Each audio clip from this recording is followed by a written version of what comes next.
Здравейте и днес вече нека да продължим към малко още по-сложни неща с C-Sharp. Разбира се, инсталирайте се Visual Studio, но в това видео ще работим още с Notepad++, защото просто ще обясним някои неща, някои концепции на C-Sharp. Нека да отворим Notepad++. Така.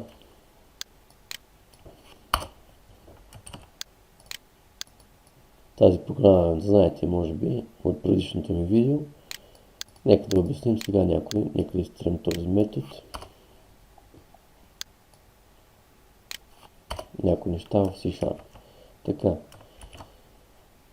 Първото нещо, което може би виждате, е самата подредба на нашата структура на кода. Виждате, че има неща, които са плътно залепени и има други неща, които са изместени по-навътре. Виждате, с една табулация или 4 спейса. Може и два да се, разбира се, зависи как вие желаете. Това е първото нещо, което се вижда. Така. Другото нещо е, кръщавайте си имената на класовете, имената на методите, имената на променливите, да кажем променлива integral на 5.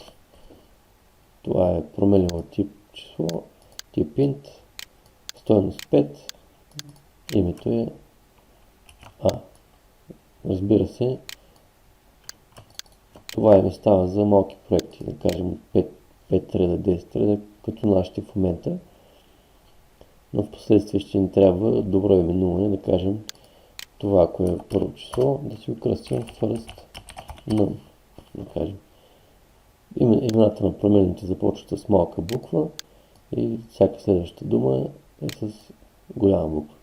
Разбира се, не дейте да ги правите пак много дълги, защото кода става неразбираем. Гледайте така, съберете в по-малко символи. First num, примерно може да е number, обаче number е много дълго. Num, пак се досеща, че е нещо, някакво число.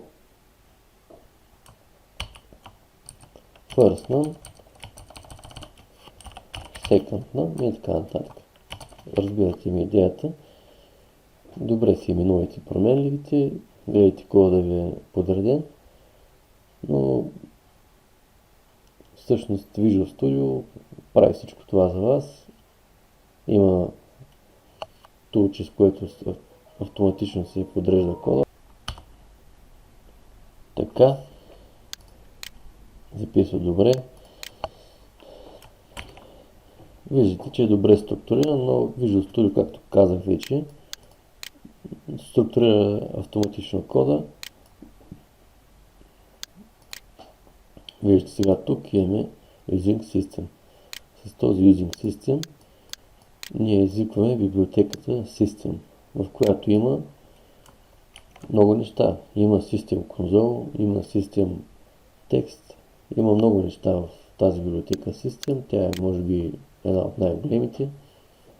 Поне аз така си мисля. Чрез нея извикваме системни обекти, така да кажа. Command prompt е такъв системен обект.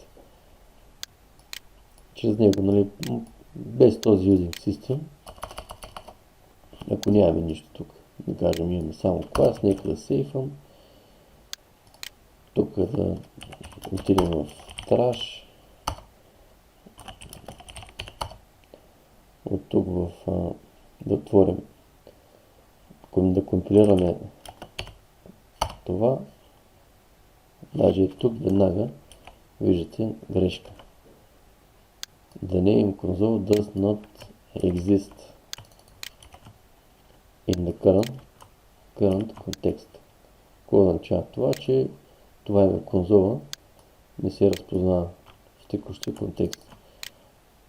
И вече като си имаме using, това нещо се разпознава.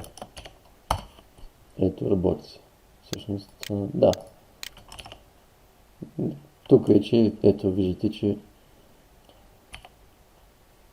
.NET тук ни показва, че променливата first name и second name са създадени assigned, но никога не са използвани. Така, също нещо друго много важно, кои са по принцип с малки букви. Static void също с малки букви. Впоследствие ще се научите какво е static, какво е void.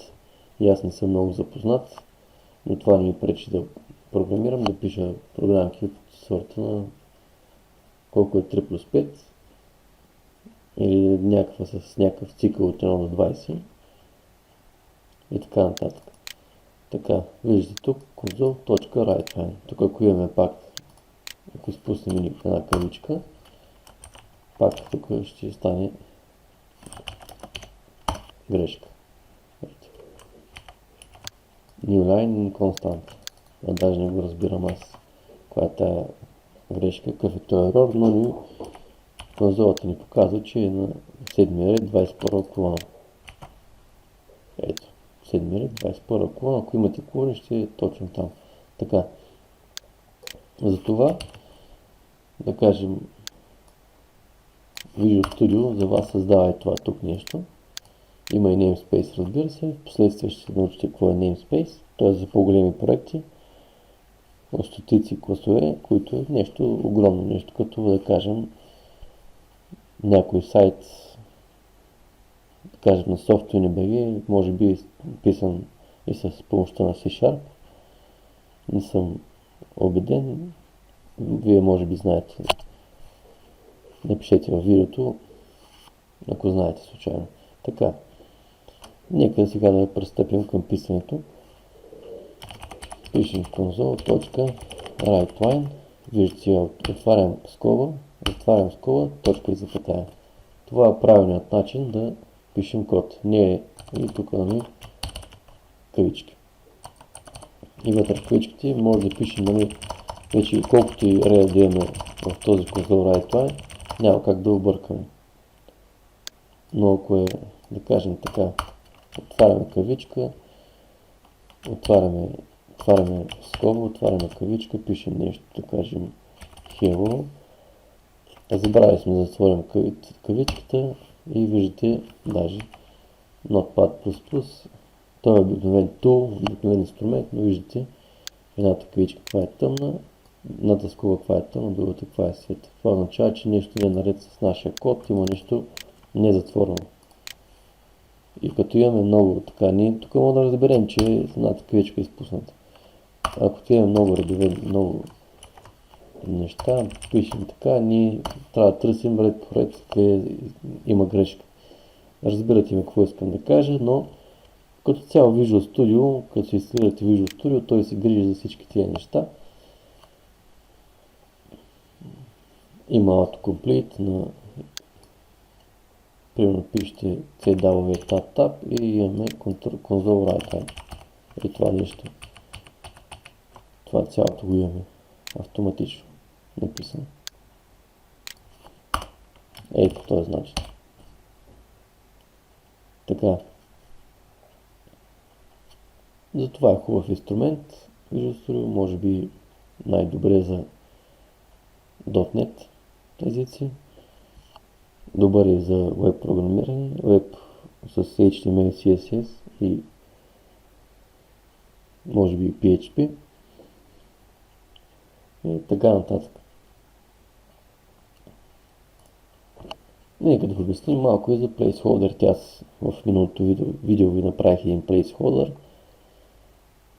Така, нека да направим една променлива тип string.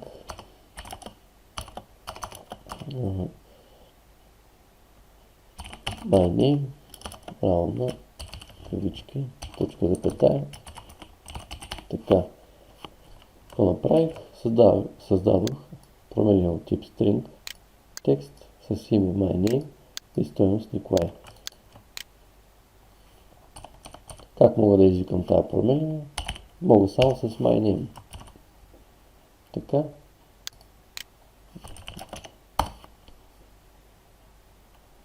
Компилира се. Ето на конзолата.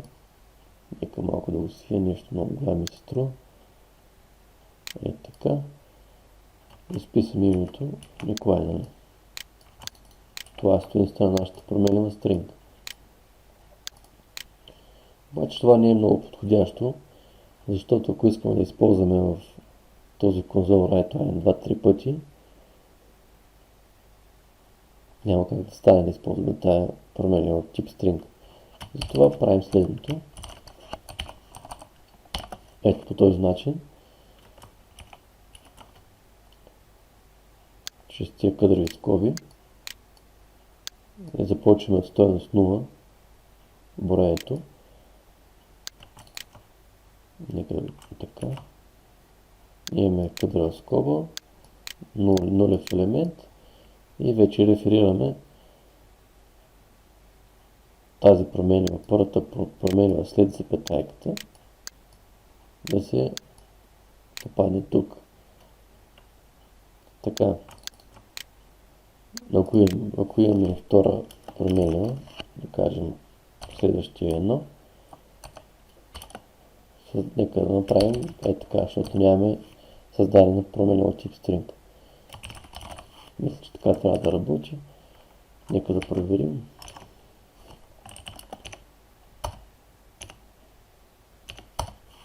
Ето, изписахме име и фамилия. Така, работи това нещо тук. Нека обаче аз да го направя с променлива. Така. И тази променлива да е first name, last name. Така.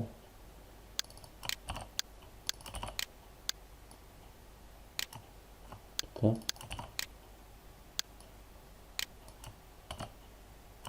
Нека да им ще проработи. Да. Добре. Имаме две променливи от тип string, first name и last name с имена. Така. Нека малко дам. И виждате сега как с нулев елемент тук вземе тази стойност на тази променлива.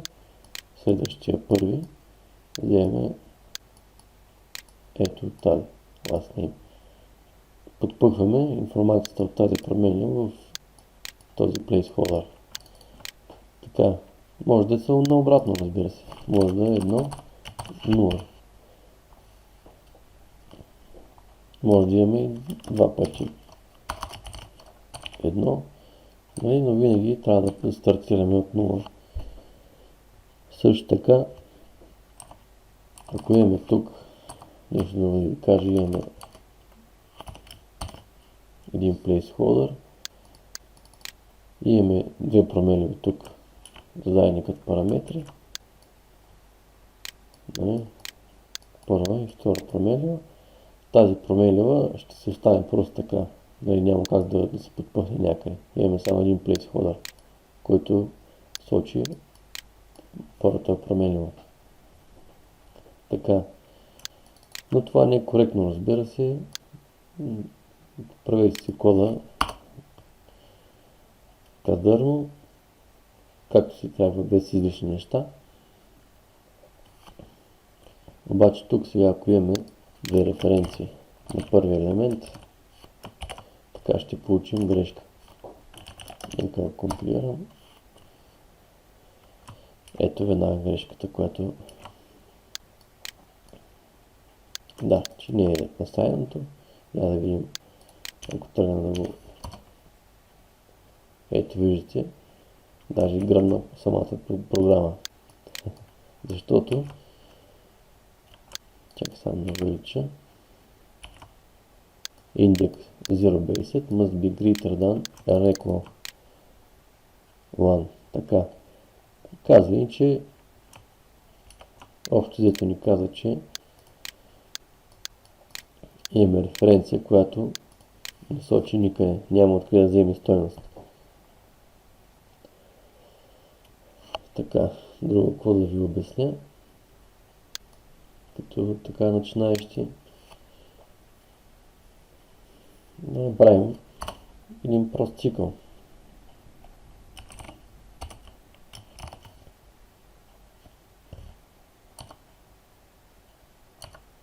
Така има да променяме int first или int да кажем. Докато това е по-малко от 10.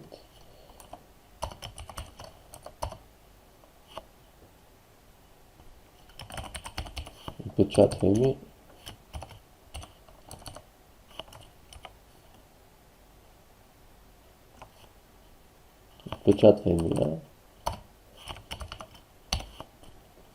Така, какво направих току-що? Създадох цикъл от тип while.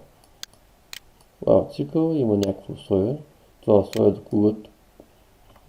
когато е true, влиза в цикъл и изпълнява вътре тялото на цикъла. Тук като е true. Така. Имаме true. Истина. Тази мишка не става за писане. Както виждате, когато тук условието е вярно, в момента А е по-малко от 10, защото А е 0. Така. Влиза, отпечатваме А и после имаме инкремент. А++ означава да добавим единица на текущата стойност на А. Така. Ясно, тук разбрахме, че гръмна. Даже ще гръмна и целият прозорец. Common prompt, малко пак. Така. Съдбен параш. CSC.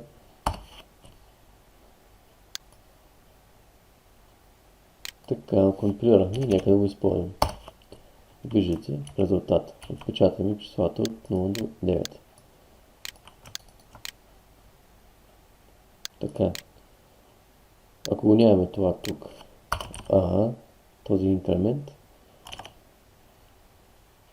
нека да го компилирам. CSC. Компилираме така. Нека да го изпълним. Виждате какво се случва. Цикъла никога не свършва, защото А в момента винаги ще е 0. Никога не се променя А.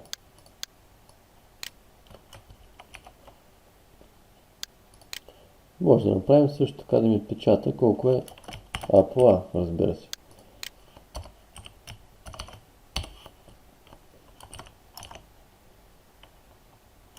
Така, нека да го спрем. Ctrl-C спираме каквото и да е изпълнение в конзолата. CSC, така. Ето вече ни пресмята колко е 0 по 0, 0, 1 по 1, 1, 2 по 2, 4, 3 по 3, 9 и така до 81. Така, даже може да го направим да е по-красиво, да ни отпечата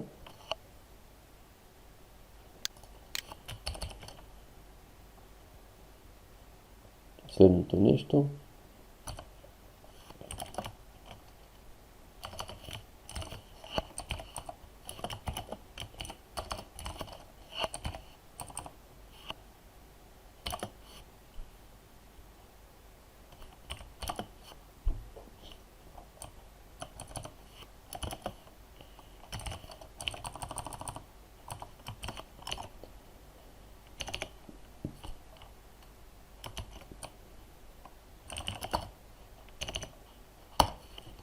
Ето, става малко по-красиво. Вече имаме, нали, 0 по 0, 1 по 1 и така до 9. Виждате какви неща може да правим. Разбира се, може да правим много по-сложни неща. Това е просто обикновен пример. Какво направих тук? Виждате с плейсхолдърите колко е лесно. Имаме нулев и първи. Нулев по нулев. Това е в кавички, затова значи това се отпечатва като текст в конзолата. Вече от тук вземаме вземаме първия и втория елемент го вземаме от А по А. Така, мисля с това да завършим текущото видео и вече започнем с решаване на задачи от лекциите и такива по-елементарни задачи от изпити. Благодаря ви за вниманието, благодаря ви за отделеното време и до нови срещи. Чао!